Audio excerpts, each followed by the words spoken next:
Hello students. आज का जो टॉपिक है वो हम जो पिछली क्लास में लोग पढ़ चुके हैं। हमने जो बैंक सेंट्रल बैंक के दो फंक्शन पढ़ लिए थे, जिसमें एक पढ़ा था करेंसी अथॉरिटी, दूसरा पढ़ा था बैंकर टू द गवर्नमेंट। ठीक है, आज हम उसका थर्ड फंक्शन पढ़ रहे हैं सेंट्रल बैंक का। वो क्या है? Bankers bank and supervisor. इसका मतलब ये हुआ कि जो सेंट्रल बैंक है वो बैंकर्स बैंक है। बैंकर्स बैंक से मतलब जितने भी बैंक्स होते हैं, चाहे वो नेशनलाइज बैंक हो और चाहे वो प्राइवेट बैंक हो, जितने भी बैंक्स हों प्राइवेट या गवर्नमेंट, उन सभी का बैंक होता है सेंट्रल बैंक, ये बैंकर्स बैंक। ठीक है, जैसे कि हम हम जो जो पब्लिक है वो कहाँ जाती है? वो कॉमर्शियल बैंक्स में अपने डिपॉजिट करती है, वहाँ से जो भी different types of accounts open कराती है, वहाँ से लोन ले सकते हैं हम लोग। डिफरेंट काइंड ऑफ सर्विसेज हमें मिलती है बैंक से। लेकिन जितने भी बैंक्स होते हैं वो कस्टमर होते हैं सेंट्रल बैंक के। ठीक है, वो वहाँ पे इन बैंक्स का अकाउंट्स वहाँ होता है, वहाँ पे ये अपने डिपॉजिट्स करते हैं, वहाँ से लोन ले सकते हैं। तो जिस तरह से हम इन सारे बैंक्स के एक क्लाइंट्स होते हैं, कस्टमर होते हैं, उसी तरह ये सारे बैंक जो होते हैं सेंट्रल बैंक के कस्टमर होते हैं। ठीक है, तो यहाँ पे बैंकर्स बैंक एंड सुपरवाइज़र, यहाँ पे जो सेंट्रल बैंक है दो रोल प्ले कर रहा है। एक तो बैंकर्स का बैंक हो गया, दूसरा सुपरवाइज़र हो गया। ठीक है, अब पहला जो फंक्शन इनका है एज ए बैंकर्स बैंक, इसका क्या मतलब हुआ? It perform the following function. A banker's bank का एक होने पर ये कौन कौन से फंक्शंस परफॉर्म करता है, इसको हम देख लेते हैं। Custodian of cash reserve. जो बैंकर्स बैंक है, मतलब जो सेंट्रल बैंक होता है वो बैंकों का बैंक होता है, तो वो कौन सा फंक्शन जो उसका जो प्ले करता है? Holds a part of the cash reserves of banks because commercial banks are suppose to deposit CRR with the central bank as a major of credit control. तो जो जो सेंट्रल बैंक है वो एक तरह से क्या है? Custodian of cash reserves. जितने भी बैंक्स हैं वो अपना वहाँ पे डिपॉजिट्स करते हैं अमाउंट, जितनी भी उनके पास कैश आता है उसका कुछ परसेंट वहाँ पे डिपॉजिट करते हैं, जिसे हम CRR के नाम से जानते हैं। CRR मतलब कैश रिजर्व रेशियो। ठीक है, ये एक्चुअली में क्या है? This is a major of credit control. जब सेंट्रल बैंक को मनी कंट्रोल को कंट्रोल करना होता है मार्केट में, जो मनी सप्लाई को, तो ये CRR के थ्रू वो कर सकता है, जिसको भी हम आगे पढ़ेंगे। तो यहाँ पे हम बात कर रहे हैं कि जो bank as a role play करता है कैसा? Custodian of cash reserves. जितने भी बैंक्स होते हैं उनसे डिपॉजिट लेता है, और वो डिपॉजिट किस फॉर्म में आते हैं? CRR। दूसरा है क्लियरिंग हाउस फंक्शंस।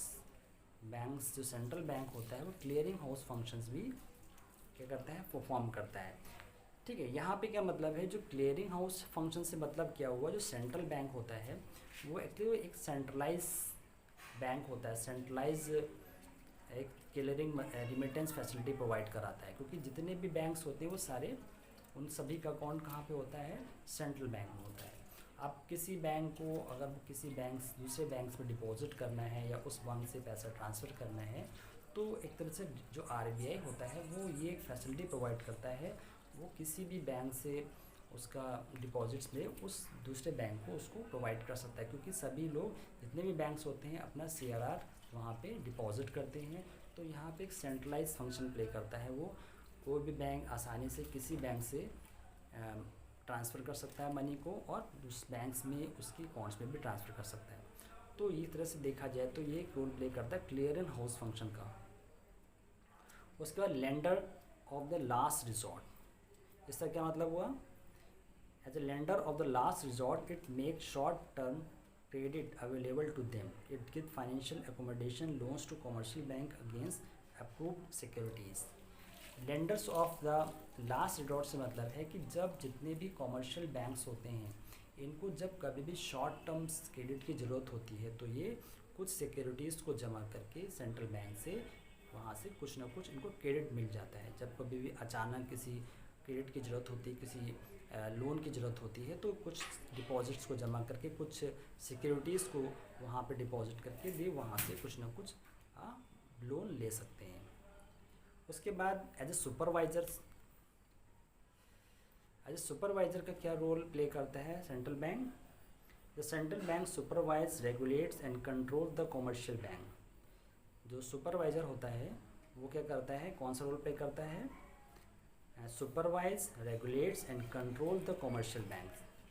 ठीक है, सुपरवाइज़र का रोल क्या हो गया यहाँ पे? जो सेंट्रल बैंक प्ले कर रहा है वो जितने भी कॉमर्शियल बैंक्स होते हैं उनको सुपरवाइज करता है, रेगुलेट्स करता है, कंट्रोल्स करता है। देखता है कि जो भी फंक्शंस हैं कॉमर्शियल बैंक से कि वो सही परफॉर्म हो रहे हैं नहीं हो रहे हैं, या उनको रेगुलेट्स करता है। जो भी सेंट्रल बैंक के जो भी आरबीआई के एक्ट्स हैं, जो भी रूल्स रेगुलेशंस हैं, उनके अकॉर्डिंग वो चल रहे हैं या नहीं चल रहे हैं उनको देखता है, और उनको कंट्रोल करता है। If they are doing something wrong और उनका जो कुछ प्रॉब्लम्स आ रही हैं तो उन सारी चीज़ों को देखता है और उसको कंट्रोल भी करता है।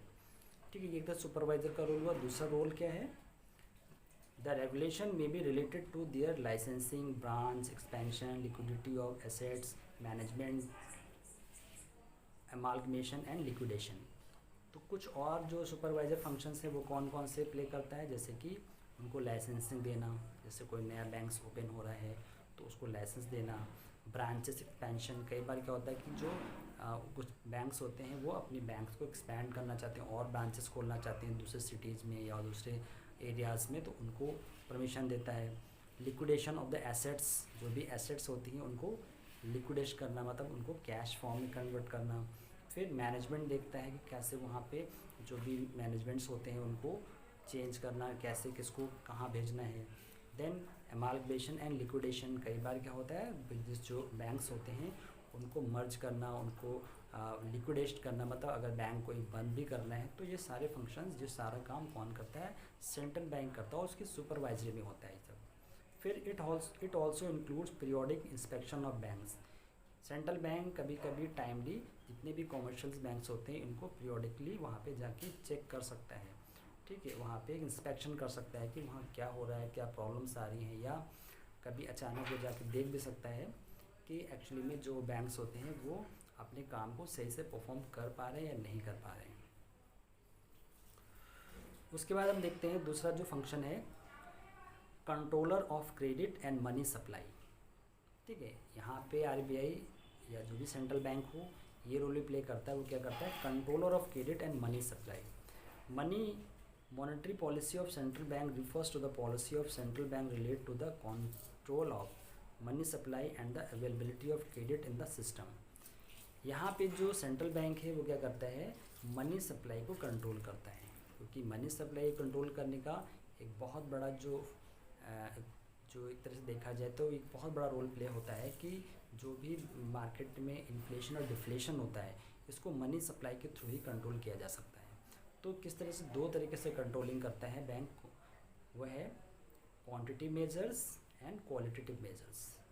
तो सबसे पहले हम देखेंगे कि कौन कौन से क्वांटिटेटिव मेजर्स क्या होते हैं, जिसमें कि बैंक्स के जो बैंक रेट होते हैं एंड डिस्काउंट रेट्स होते हैं उनको बैंक अपने अकॉर्डिंगली और मार्केट सिचुएशन के अकॉर्डिंग चेंज करता है। ठीक है, चेंज कैसे करता है, कब उसको किस तरह का चेंजेस करने होते हैं। जैसे कि मान लेते हैं इन्फ्लेशन, जिस समय इन्फ्लेशन होता है मार्केट, इन्फ्लेशन का मतलब क्या हुआ? जब प्राइसेस बढ़ रहे हो प्रोडक्ट्स के या एक्सेस डिमांड हो, तब क्या होगा? बैंक रेट या lending rates of RBI is increased. तो जो बैंक रेट्स होते हैं वो इंक्रीज़ कर दिए जाते हैं, which further increases the rate of interest lending rates of commercial bank. It make the credit control costlier, demand for credit. ठीक है, जो बैंक्स का जो क्वांटिटेटिव मेजर्स होते हैं उसमें बैंक जो सेंट्रल बैंक क्या करता है? बैंक रेट में चेंजेस करता है। और ऐसा कब करता है? जब अगर इन्फ्लेशन है मार्केट में, इन्फ्लेशन का मतलब जब प्रोडक्ट्स के प्राइसेस इंक्रीज हो रहे हैं तो उस समय सेंट्रल बैंक क्या करता है? बैंक रेट होते हैं उनको इंक्रीज कर देता है। बैंक रेट्स क्या होते हैं?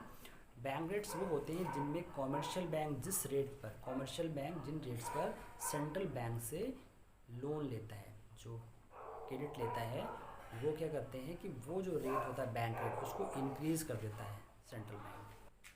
ठीक है, तो बैंक क्या करता है? सेंट्रल बैंक कि बैंक रेट को इंक्रीज़ कर देता है। बैंक रेट क्या होते हैं? जिस रेट पर कॉमर्शियल बैंक सेंट्रल बैंक से लोन लेते हैं, उस रेट को इंक्रीज़ करने से क्या होता है कि फिर जो जो रेट्स जो होता है, जो लेंडिंग मनी होती है जो सेंट्रल बैंक देता है, वो कॉस्टलियर हो जाती है। वो बैंकों को महंगा पड़ता है कि फिर लोन लेना सेंट्रल बैंक से। फिर वो कॉमर्शियल बैंक क्या करते हैं, वो अपने जो इंटरेस्ट होते हैं जो जिस पे वो पब्लिक को लोन देते हैं, उनको उनको और महंगा कर देते हैं, वो और बढ़ा देते हैं। तो उससे क्या होता है, फिर पब्लिक कम लोन लेती है। तो लोन कम लेगी तो क्या होगा, लोगों के पास पैसा पहुंच जाएगा मार्केट में। जब लोगों के पास पैसा पहुंचेगा तो लोग की परचेजिंग पावर बढ़ जाएगी।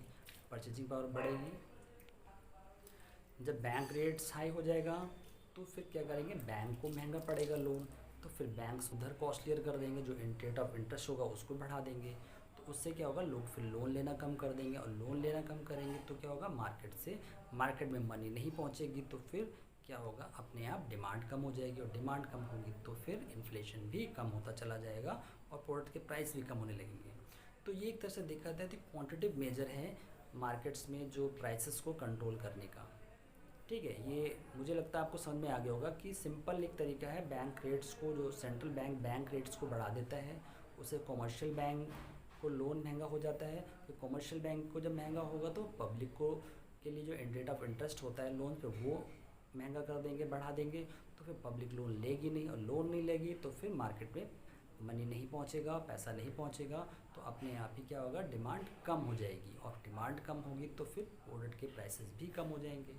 ठीक है, तो ये तरीका। अगर फिर इसका उल्टा हो जाता है, जब सिचुएशन होती है डिफ्लेशन की या डिफिसिट डिमांड की हो जाती है, तो फिर क्या होगा, ये बैंक रेट्स को कम कर देगी। सेंट्रल बैंक क्या करेगा, बैंक रेट्स कम कर देगा, तो बैंक्स ज़्यादा लोन लेंगे, तो फिर उधर वो रेट ऑफ इंटरेस्ट को भी कम कर देंगे, फिर पब्लिक के पास लोन ज़्यादा जाएगा, लोग ज़्यादा बैंक से लोन लेंगे, पैसा लोग के पास पहुँचेगा, फिर लोग ज़्यादा खर्च करेंगे, तो उससे क्या डिमांड बढ़ेगी। तो इस तरह से देखा जाए तो बैंक क्या करता है, क्वांटिटेटिव कंट्रोल में वो बैंक रेट्स को कम ज़्यादा करके इन्फ्लेशन और डिफ्लेशन को कंट्रोल करता है।